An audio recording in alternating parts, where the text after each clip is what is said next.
여러분, 안녕하십니까? 오늘은 편안하게 들으시기 힘들지만 반드시 들어야 하는 이야기입니다. 잠시 눈을 감아 보시겠습니까? 10년 뒤 여러분의 모습을 떠올려 보십시오. 통장에는 돈이 얼마나 남아 있습니까? 오늘 하루 누구와 말을 나눌 수 있습니까? 아파서 쓰러졌을 때 누가 전화해 줄 수 있습니까? 72세 박 선생님은 퇴직금 1억 2천을 받으셨습니다. 15년이 지난 지금 통장엔 340만 원입니다. 그분이 제게 이렇게 물으셨습니다. 나는 평생 성실하게 살았는데 왜 이렇게 됐을까요? 여러분, 그분은 아무것도 잘못하지 않으셨습니다. 단지 준비하지 않았을 뿐입니다. 준비 없이 맞이한 노후는 성실함도, 자존심도, 관계도 모두 앗아갑니다. 오늘은 우리가 곧 마주하게 될 세 개의 조용한 절벽과 그 절벽을 건너는 세 개의 다리를 말씀드립니다. 첫 번째 절벽은 경제입니다. 두 번째 절벽은 관계입니다. 세 번째 절벽은 존재 가치입니다. 그리고 그 절벽을 건너는 세 개의 다리, 돈의 설계, 관계의 그물, 의미의 일상입니다. 부디 끝까지 들어주십시오. 오늘 이 영상이 여러분의 앞으로 남은 20년을 완전히 바꿔놓을 것입니다.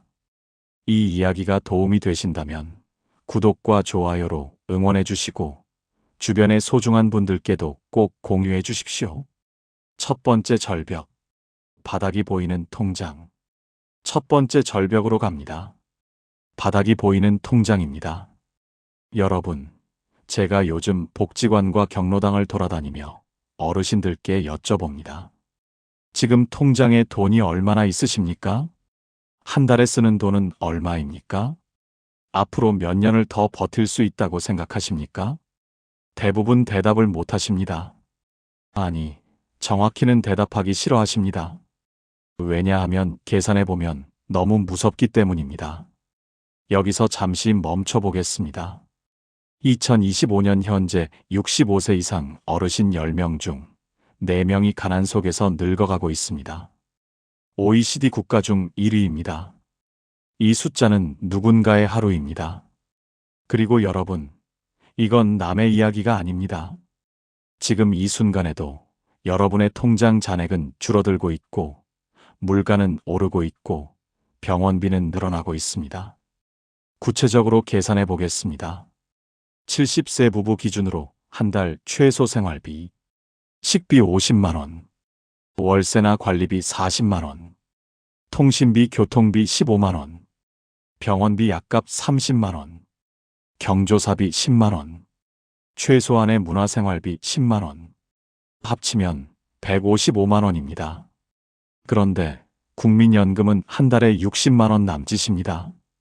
부부 합쳐봐야 130만 원 안팎입니다. 매달 25만 원이 부족합니다. 1년이면 300만 원, 10년이면 3천만 원, 20년이면 6천만 원이 모자랍니다. 여러분, 여기서 또 멈춰 보겠습니다. 그런데 여기까지는 아무 일도 일어나지 않았을 때 이야기입니다. 만약 당뇨가 생기면 혈당 측정기, 인슐린, 정기검진, 합병증 관리, 월 20만 원이 추가로 듭니다. 무릎이 안 좋아져서 인공관절 수술을 받으면 본인 부담금만 500만 원입니다. 치매 초기 증상이 와서 약을 먹기 시작하면 월 15만 원씩 평생 먹어야 합니다. 70대 10명이면 9명이 어디 하나 안 아픈 데가 없습니다. 이건 시나리오가 아닙니다. 거의 모든 사람이 해당됩니다. 더 무거운 현실은 장기 요양 상태가 됐을 때입니다. 작년에 78세 김할머니를 만났습니다. 낙상으로 고관절이 부러지셨습니다. 수술은 했지만 혼자 걷지 못하게 됐습니다. 할머니는 창밖만 바라보고 계셨습니다. 눈물도 마른 얼굴이었습니다. 요양 등급 3등급을 받으셨습니다. 집에서 요양보호사가 하루 3시간씩 오십니다. 본인 부담금이 월 45만 원입니다. 거기에 기저귀, 영양제, 침대 렌탈료, 병원비까지 합치면 월 80만 원이 추가로 듭니다. 연금 60만 원으로 어떻게 감당하십니까? 자녀들한테 손을 벌려야 합니다. 그런데 자녀들도 자기 생활이 빠듯합니다. 아이들 학원비, 대출 이자 갚기도 벅찹니다. 여러분, 여기서 우리가 놓치는 게 있습니다. 자녀 세대도 지금 버겁습니다. 그들도 매달 카드값, 대출 이자, 학원비에 허덕입니다. 부모를 돕고 싶지만 여유가 없습니다. 그래서 서로 눈치를 봅니다. 미안함과 원망이 교차합니다. 부모는 자식에게 손 벌리기 미안하고, 자식은 더 드리지 못해 미안하고, 그 미안함이 쌓이면 거리가 됩니다. 평생 쌓아온 부모 자식 간의 정이 돈 때문에 금이 갑니다.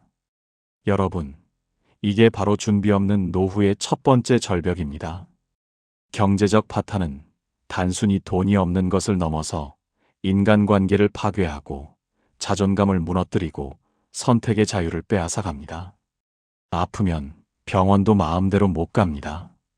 약값이 아까워서 끊기도 합니다. 자식들 만나는 것도 부담스럽습니다. 밥 한 끼 얻어먹는 것 같아서 마음이 무겁습니다. 친구들 모임도 나가기 싫습니다. 커피 한 잔 값도 아까우니까요. 돈이 없으면 선택이 사라집니다. 그리고 선택이 사라지면 존엄도 사라집니다. 이것이 첫 번째 절벽입니다. 두 번째 절벽, 말걸 사람이 사라지는 하루. 첫 번째 절벽을 지나 두 번째 절벽으로 갑니다. 말걸 사람이 사라지는 하루입니다. 여러분, 혹시 오늘 하루 몇 명이나 대화를 나누셨습니까? 마트 계산대 직원 말고요. 진짜 마음을 나눌 수 있는 사람과 몇 마디나 이야기하셨습니까? 조용히 생각해 보십시오. 65세 이상 혼자 사는 어르신이 200만 명을 넘었습니다. 그리고 그중 절반 이상이 한 달에 한 번도 가족과 연락하지 않습니다. 친구를 만나는 횟수도 한 달에 한두 번이 고작입니다. 저녁에 불빛 한 칸이 사라지는 순간입니다. 외로움이 뭐가 대수냐고 생각하실 수 있습니다. 하지만 여러분, 고독은 질병입니다. 의학 저널에 발표된 연구를 보면 혼자 지내는 것은 하루 담배 15개비를 피우는 것만큼 건강에 해롭습니다. 우울증이 3배 높아지고 치매 위험은 2배 증가하며 사망률까지 30% 올라갑니다. 작년 겨울의 일입니다. 69세 이 선생님이 혼자 쓰러져 계셨습니다. 뇌졸중이었습니다. 4일 뒤에 발견됐습니다. 우편물이 쌓인 것을 보고 관리사무소 직원이 문을 열었을 때였습니다. 골든타임은 이미 지나 있었습니다. 한쪽 팔과 다리를 쓰지 못하게 되셨습니다. 그분은 자식이 둘 있었습니다. 하지만 큰아들은 외국에 있고 작은 딸은 같은 시내에 살지만 한 달에 한 번 올까 말까 했습니다. 명절 때도 바쁘다고 못 온 지 2년이 됐습니다. 그분은 이렇게 말씀하셨습니다. 자식들 원망하지 않아요. 다들 바쁘고 힘든 거 아는데요. 그런데 이렇게 아파도 전화 한 통 할 사람이 없다는 게 너무 서러워요. 그 말씀을 들었을 때 방 안이 너무 조용했습니다. 시계 소리만 똑딱거렸습니다. 여러분, 이게 바로 관계 단절의 무서움입니다. 왜 이렇게 됐을까요? 은퇴하면서부터 시작됩니다. 직장 동료들과 연락이 끊깁니다. 매일 보던 사람들이 갑자기 사라집니다. 퇴직 후 1년이 지나면 연락하는 사람이 절반으로 줍니다. 3년이 지나면 거의 없어집니다. 회사 밖에서의 나를 아는 사람이 없기 때문입니다. 자녀들은 어떻습니까? 결혼하고 아이 낳고 바쁘게 삽니다. 출근하고 퇴근하고 아이 학원 보내고 집안일하고 주말에도 쉬고 싶어 합니다. 그들도 지칩니다. 부모님 댁에 가는 건 의무처럼 느껴지기도 합니다. 전화는 가끔 하지만 5분을 못 넘깁니다. 안부만 묻고 끊습니다. 깊은 이야기는 나누지 않습니다. 부모는 자녀가 바쁜 걸 압니다. 그래서 먼저 전화하기가 조심스럽습니다. 혹시 방해하는 건 아닐까? 혹시 부담 주는 건 아닐까? 그렇게 서로 조심하다 보면 점점 멀어집니다. 배우자는 어떻습니까? 함께 늙어가면 다행입니다. 하지만 한 사람이 먼저 가면 어떻게 됩니까? 50년을 함께 산 사람이 사라지면 세상이 텅 비어버립니다. 아침에 일어나도 말 걸 사람이 없고, 밥 먹어도 혼자고, 텔레비전 보다가 웃을 일이 있어도 나눌 사람이 없습니다. 71세 최할아버지를 만났습니다. 부인이 1년 전에 돌아가셨습니다. 그분은 매일 부인 사진에 말을 겁니다. 오늘 날씨 좋네. 산책 갔다 올까? 저녁은 뭐 먹을까? 김치찌개 끓일까? 대답은 없지만 혼잣말이라도 해야 견딜 수 있다고 하셨습니다. 친구들은 또 어떻습니까? 하나둘 세상을 떠나거나 몸이 아파서 못 만납니다. 70대가 넘어가면 장례식장 가는 횟수가 식당 가는 횟수보다 많아집니다. 친구 명단에 하나씩 줄이 그어집니다. 결국 혼자 남습니다.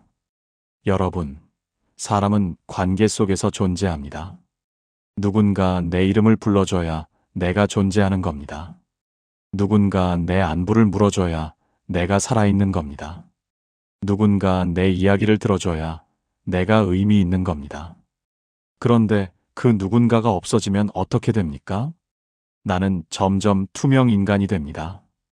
길을 걸어도 아무도 나를 보지 않습니다. 말을 해도 아무도 듣지 않습니다. 웃어도 울어도 아파도 아무도 모릅니다. 이것이 두 번째 절벽입니다. 관계의 단절은 단순히 외롭다는 감정을 넘어서 존재 자체를 지워버립니다. 여러분, 여기까지 경제와 관계, 두 개의 절벽을 보셨습니다. 힘드셨을 겁니다. 하지만 조금만 더 함께 가시겠습니까? 마지막 절벽 하나만 더 넘으면 우리가 할 수 있는 일들이 보입니다. 이 이야기가 도움이 되신다면 좋아요 한번 눌러주시고 계속 들어주십시오. 가장 중요한 세 번째 절벽, 그리고 그 절벽을 건너는 방법이 남았습니다.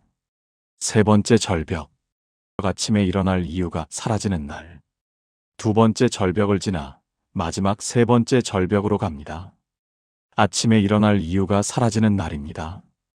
여러분, 오늘 아침에 일어나셨을 때 무슨 생각이 드셨습니까? 오늘 하루 뭘 해야겠다는 생각이 드셨습니까? 아니면 그냥 또 하루가 왔구나 하셨습니까? 퇴직하고 가장 힘든 게 뭔지 아십니까? 돈이 없는 것도 힘들고 외로운 것도 힘들지만 가장 힘든 건 쓸모없어졌다는 느낌입니다. 어제까지는 회사에서 필요한 사람이었습니다. 내가 안 나가면 일이 안 돌아갔습니다.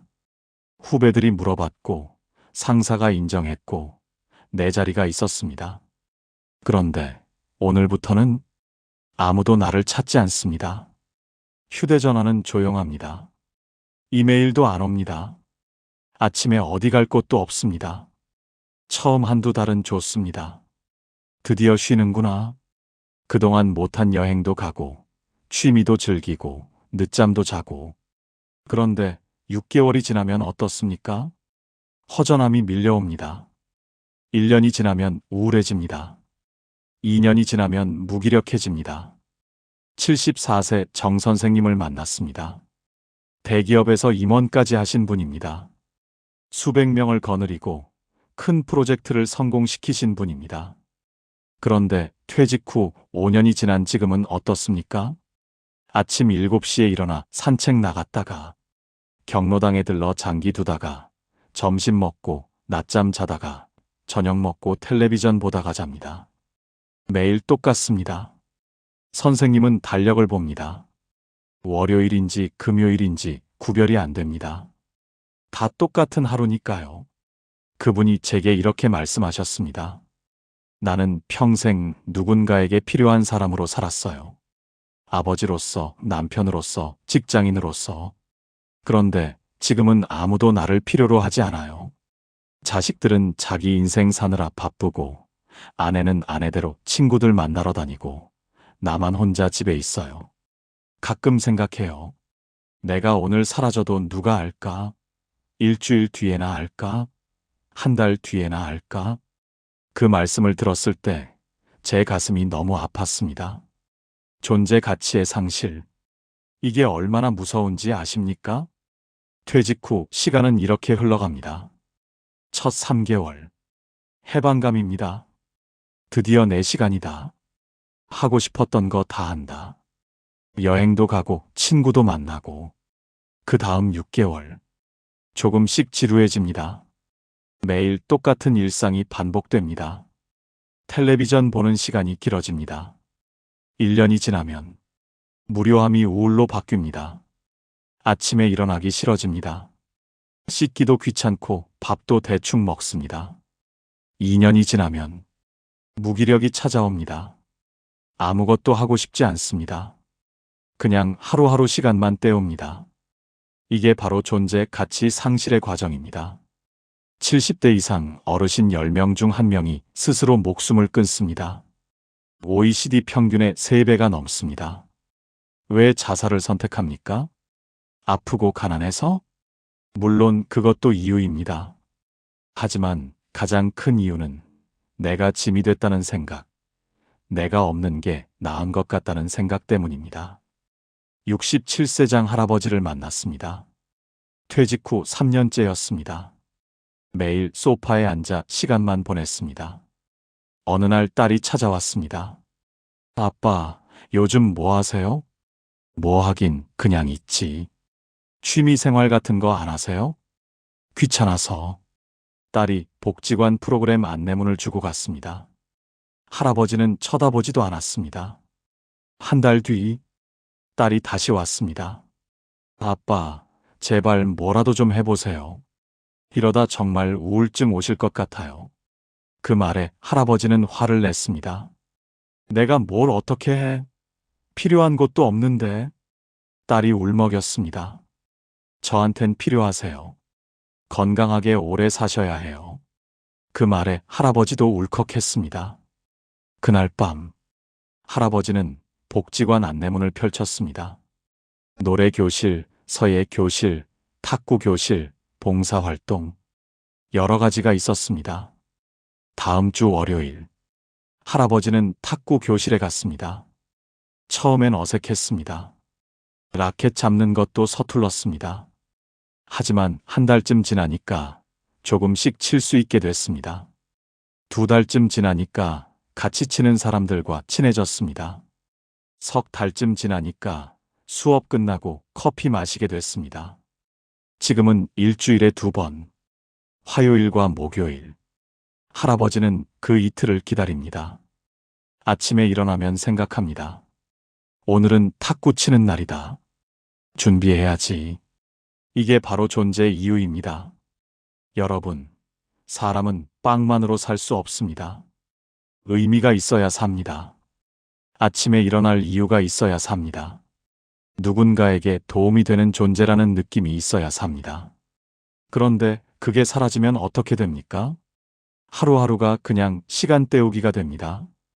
살아있지만 살아있는 것 같지 않습니다. 숨은 쉬지만 숨 쉬는 의미를 모릅니다. 하지만 여러분, 여기서 한 가지 알아야 할 것이 있습니다. 마음의 불씨는 생각보다 쉽게 다시 살아납니다. 작은 역할 하나가 사람을 다시 일으킵니다. 누군가 나를 필요로 한다는 느낌. 그게 생기는 순간 사람은 다시 일어섭니다. 장할아버지처럼요. 이것이 3번째 절벽입니다. 하지만 이 절벽에는 다리가 있습니다. 여러분, 3개의 절벽을 모두 보셨습니다. 경제의 절벽, 관계의 절벽, 존재 가치의 절벽. 무겁고 힘드셨을 겁니다. 하지만 이제부터는 그 절벽을 건너는 3개의 다리를 놓겠습니다. 첫 번째 다리는 돈의 설계입니다. 2번째 다리는 관계의 그물입니다. 3번째 다리는 의미의 일상입니다. 이 3개의 다리만 놓으면 절벽은 더 이상 무섭지 않습니다. 지금부터 함께 다리를 놓으시겠습니까? 첫 번째 다리, 이 돈의 흐름을 설계하라. 첫 번째 다리를 놓겠습니다. 돈의 흐름을 설계하는 다리입니다. 여러분, 노후 준비에서 가장 중요한 건 얼마를 모으느냐가 아니라 어떻게 쓰느냐입니다. 10억을 가지고도 5년 만에 바닥나는 사람이 있고 3억으로 20년을 버티는 사람이 있습니다. 차이가 뭡니까? 돈의 흐름을 설계했느냐 안 했느냐의 차이입니다. 지금 당장 종이와 펜을 준비하십시오. 그리고 계산해 보십시오. 첫 번째, 내가 앞으로 몇 년을 더 살 것 같습니까? 평균 수명이 84세입니다. 여자는 87세, 남자는 81세입니다. 보수적으로 90세까지 산다고 계산하십시오. 지금 나이가 65세라면 25년입니다. 70세라면 20년입니다. 두 번째, 한 달에 최소 얼마가 필요합니까? 솔직하게 계산하십시오. 집세나 관리비, 식비, 병원비, 통신비, 교통비, 경조사비, 최소한의 여유도 넣으십시오. 아마 150만 원에서 200만 원 사이가 나올 겁니다. 세 번째, 매달 들어오는 돈은 얼마입니까? 국민연금, 기초연금, 월세 수입, 이자 수입, 다 합치면 얼마입니까? 아마 100만 원 안팎일 겁니다. 네 번째, 부족한 돈은 얼마입니까? 필요한 돈 빼기 들어오는 돈. 50만 원에서 100만 원 정도 모자랄 겁니다. 그럼 1년이면 600만 원에서 1200만 원입니다. 20년이면 1억 2천만 원에서 2억 4천만 원입니다. 지금 통장에 그만큼 있습니까? 없으면 어떻게 해야 합니까? 여기서 중요한 게 돈을 3개의 주머니로 나누는 겁니다. 첫 번째 주머니는 지금 당장 쓸 돈입니다. 3년치 생활비입니다. 이 돈은 절대 건드리면 안 되는 안전자산입니다. 예금, 적금, CMA처럼 언제든 꺼낼 수 있고 원금이 보장되는 곳에 두십시오. 한 달에 50만 원이 부족하다면 50만 원 곱하기 12개월 곱하기 3년은 1,800만 원입니다. 이 돈이 있으면 3년은 걱정 없이 살 수 있습니다. 두 번째 주머니는 3년 뒤부터 10년 사이에 쓸 돈입니다. 당장은 안 쓰지만 곧 필요한 돈입니다. 이 돈은 조금 더 불려야 합니다. 왜냐하면 물가가 오르기 때문입니다. 국공채나 우량회사채, 배당주 같은 안정적인 곳에 두십시오. 1년에 한 번씩 점검해서 비율을 맞추십시오. 세 번째 주머니는 10년 이후에 쓸 돈입니다. 이 돈은 장기적으로 불려야 합니다. ETF나 장기 성장 가능성이 있는 투자처에 두십시오. 단, 한 번에 다 쓰면 안 됩니다. 1년에 전체의 3%에서 4%만 꺼내 쓰십시오. 예를 들어 총 자산이 2억 원이라면 이렇게 나누십시오. 첫 번째 주머니 6천만 원 예금, 두 번째 주머니 8천만 원 채권과 배당주, 세 번째 주머니 6천만 원 ETF. 이렇게 하면 돈이 오래 갑니다. 그리고 중요한 건 매달 쓰는 돈을 기록하는 겁니다. 가계부를 쓰십시오. 무슨 돈이 어디로 나가는지 정확히 아십시오. 그러면 불필요한 지출이 보입니다. 한 달에 10만 원만 줄여도 1년이면 120만 원, 10년이면 1,200만 원입니다. 그리고 하나 더. 정부 혜택을 꼭 챙기십시오. 기초연금 받고 계십니까? 최대 한 달에 33만 원입니다. 신청은 주민센터나 복지로 홈페이지에서 할 수 있습니다. 준비물은 신분증, 통장 사본, 소득재산 신고서입니다. 보통 2주에서 한 달 안에 결과가 나옵니다. 주의할 점이 있습니다. 배우자와 소득을 합산해서 계산하기 때문에 혼자 신청하면 안 됩니다. 부부가 함께 가서 신청하셔야 합니다. 노인 일자리 사업도 있습니다. 한 달에 30시간 일하면 72만 원을 줍니다. 건강하시다면 신청하십시오. 신청은 가까운 노인복지관이나 시니어 클럽에서 하실 수 있습니다. 접수 기간이 보통 1월에서 2월 사이니까 미리 확인하십시오. 일자리 종류도 다양합니다. 학교 급식 도우미, 공원 정비, 주정차 단속, 복지관 사무 보조 등. 경쟁이 있으니 서류를 꼼꼼히 준비하시고 일찍 신청하십시오. 여러분, 돈의 흐름을 설계하는 건 복잡한 재테크가 아닙니다. 얼마가 들어오고, 얼마가 나가고, 얼마가 남는지 정확히 아는 겁니다. 그리고 남은 돈을 시기별로 나눠서 오래 쓰는 겁니다. 이것만 해도 경제의 절벽은 건널 수 있습니다. 첫 번째 다리를 놓았습니다. 두 번째 다리, 이 관계의 그물망을 만들어라. 두 번째 다리를 놓겠습니다. 관계의 그물망을 만드는 다리입니다. 여러분, 돈보다 더 중요한 게 사람입니다. 통장에 10억이 있어도 말걸 사람이 없으면 불행합니다. 통장에 1억밖에 없어도 매일 만나는 친구가 있으면 행복합니다. 그런데 관계는 저절로 만들어지지 않습니다. 특히 나이가 들수록 새로운 관계를 만들기 어렵습니다. 그래서 지금부터 의도적으로 관계의 그물망을 만들어야 합니다. 첫 번째, 가족 관계를 재정비하십시오. 자녀들과 얼마나 자주 연락하십니까? 일주일에 한 번? 한 달에 한 번? 혹시 자녀들이 전화 안 하면 서운해서 먼저 안 거십니까? 그러지 마십시오. 자존심 버리고 먼저 전화하십시오. 용건이 없어도 괜찮습니다. 그냥 목소리 듣고 싶어서 전화했다고 하십시오. 68세 송 할머니가 계십니다. 딸에게 일주일에 한 번 전화하십니다. 길게 이야기하지 않습니다. 얘야, 엄마야. 잘 지내지? 밥은 먹었어? 그래, 바쁜데 끊을게. 딱 2분입니다. 하지만 그 2분이 딸에게는 안도가 되고 할머니에게는 연결이 됩니다. 그리고 부담 주지 마십시오. 자주 오라고 하지 마십시오. 대신 영상통화를 배우십시오. 손주 얼굴 보면서 이야기할 수 있습니다. 직접 만나는 것만큼 좋진 않지만 혼자 있는 것보단 100배 낫습니다.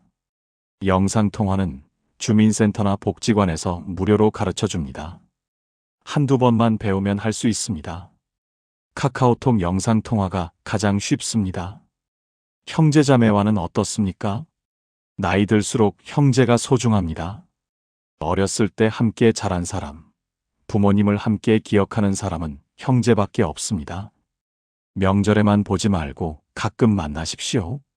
밥 한 끼 먹으면서 옛날 이야기 하십시오. 72세 박 선생님은 동생과 한 달에 한 번 만납니다. 장소는 언제나 시장 국밥집입니다. 국밥 한 그릇 먹으면서 1시간 이야기합니다. 어린 시절, 부모님, 자식 자랑. 그게 전부입니다. 하지만 그 1시간이 한 달을 견디게 합니다. 두 번째, 친구 관계를 넓히십시오. 기존 친구들만 만나지 마십시오. 새로운 친구를 만드십시오. 어디서 만나냐고요? 복지관, 경로당, 평생학습관, 문화센터에 가십시오. 거기 가면 비슷한 나이의 사람들이 많습니다. 처음엔 어색합니다. 그게 당연합니다. 하지만 몇 번 가면 얼굴이 익습니다. 인사하십시오. 말 붙이십시오. 여기 자주 오세요? 어떤 프로그램 들으세요? 이렇게 시작하면 됩니다. 취미 활동을 하십시오.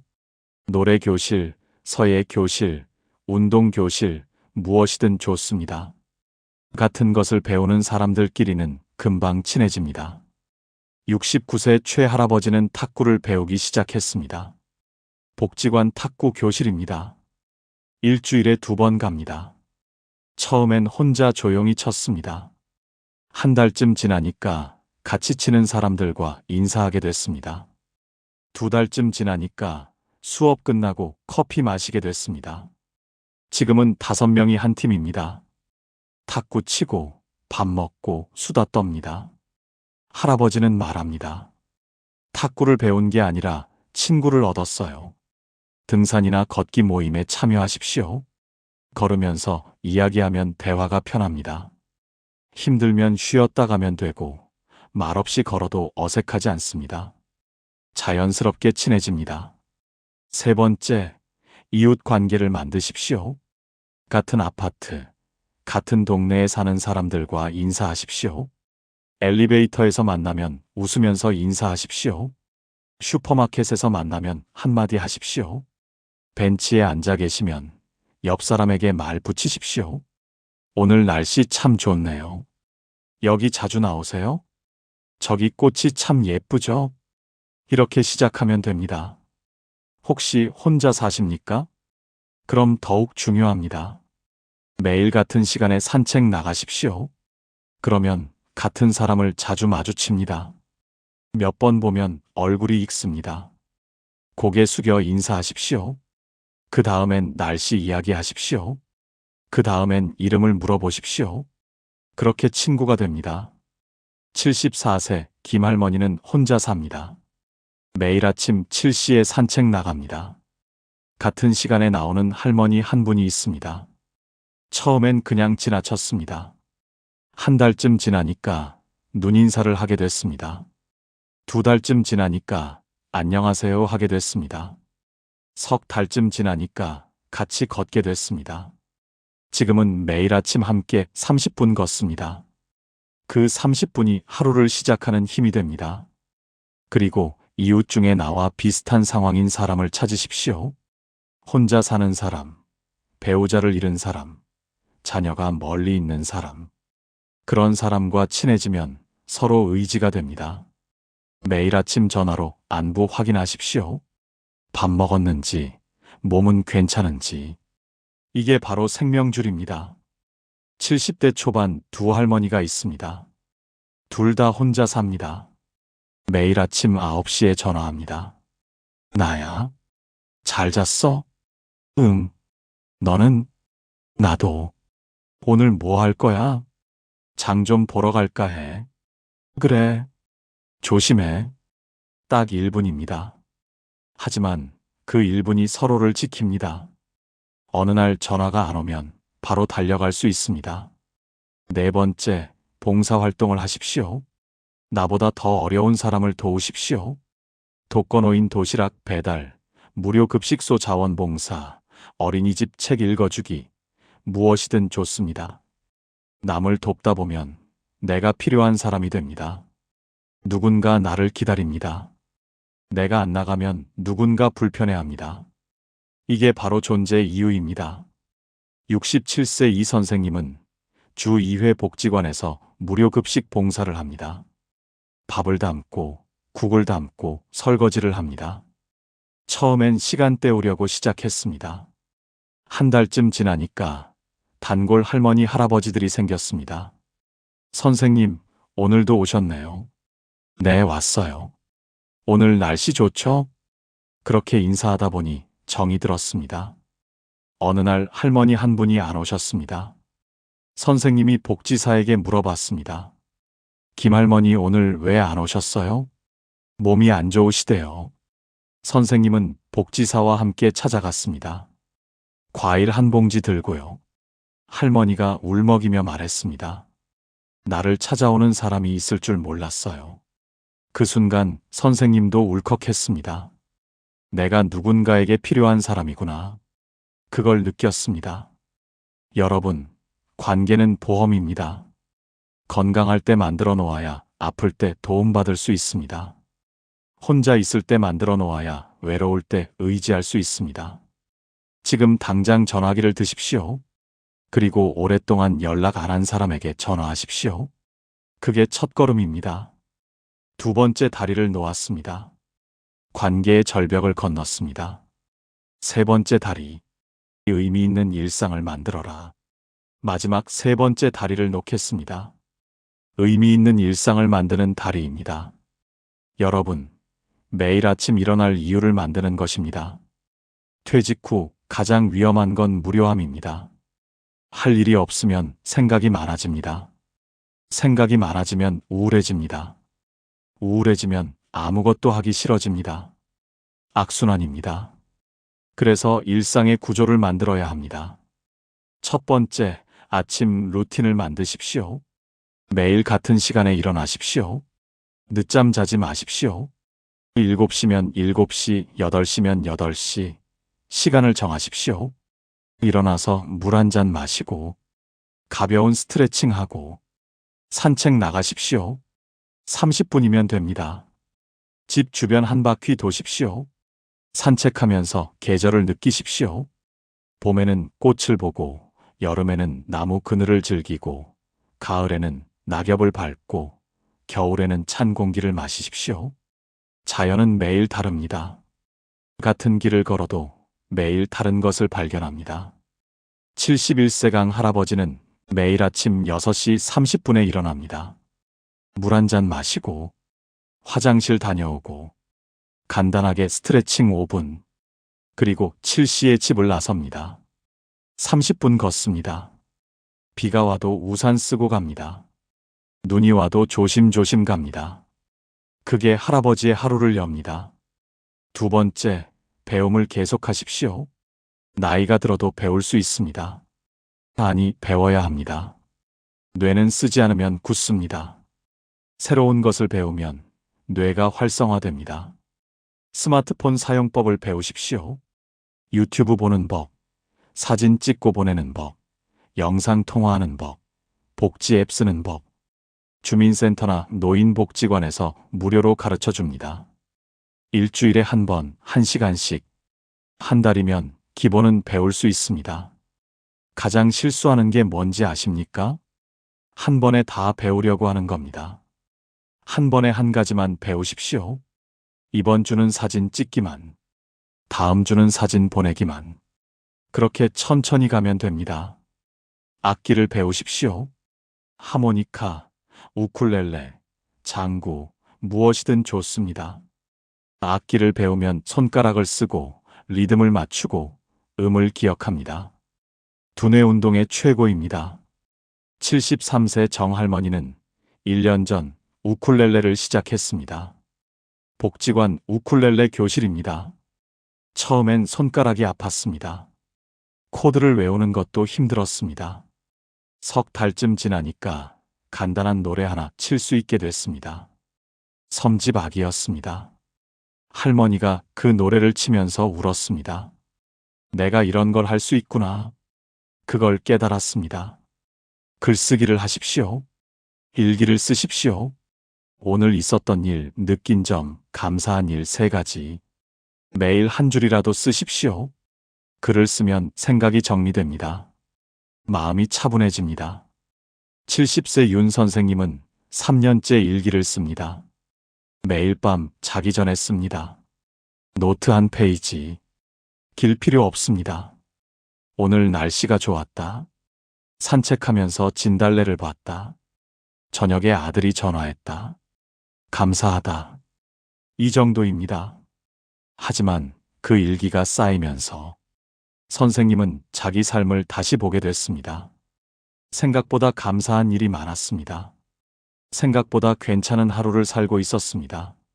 세 번째, 몸을 움직이십시오. 건강을 잃으면 모든 걸 잃습니다. 돈이 있어도 건강이 없으면 쓸 수 없습니다. 관계가 있어도 건강이 없으면 만날 수 없습니다. 의미가 있어도 건강이 없으면 실천할 수 없습니다. 매일 30분씩 걸으십시오. 빠르게 걸으십시오. 숨이 차고 땀이 날 정도로 걸으십시오. 그래야 심장이 튼튼해지고 혈액순환이 됩니다. 근력 운동을 하십시오. 헬스장 갈 필요 없습니다. 집에서 의자에 앉았다 일어서기 15번, 하루 3번만 하십시오. 이것만 해도 다리 근육이 붙습니다.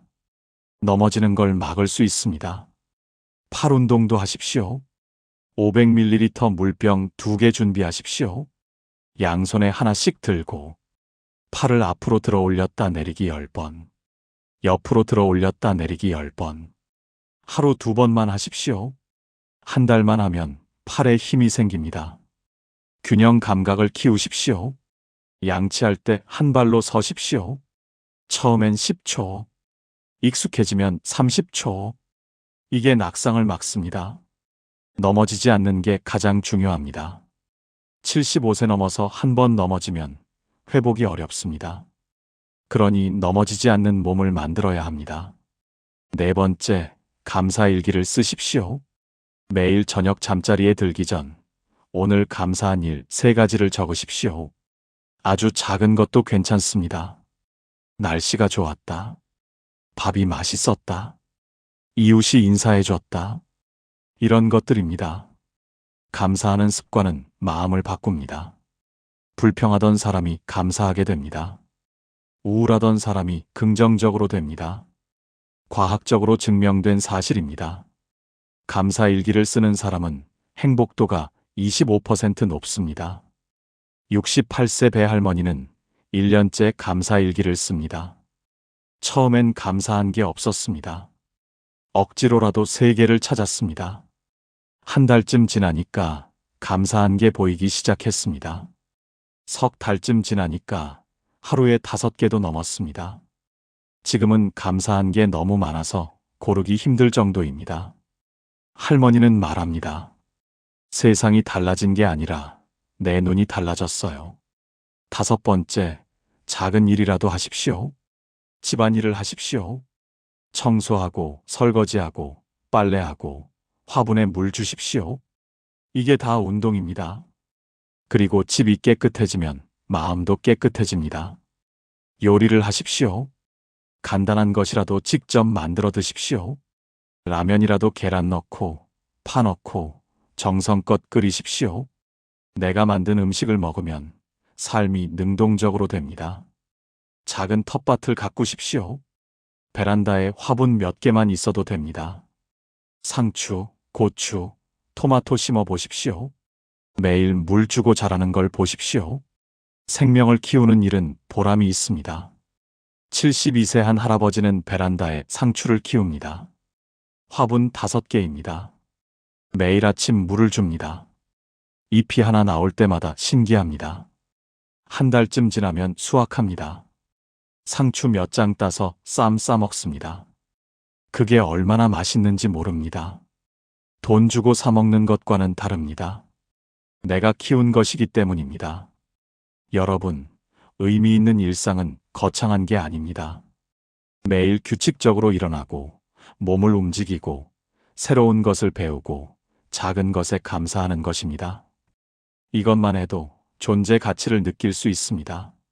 3번째 다리를 놓았습니다. 존재 가치의 절벽을 건넜습니다. 여러분, 3개의 절벽을 모두 건넜습니다. 여러분, 지금까지 3개의 조용한 절벽과 그 절벽을 건너는 3개의 다리를 말씀드렸습니다. 경제의 절벽, 관계의 절벽, 존재 가치의 절벽, 그리고 그것을 건너는 돈의 설계, 관계의 그물, 의미의 일상.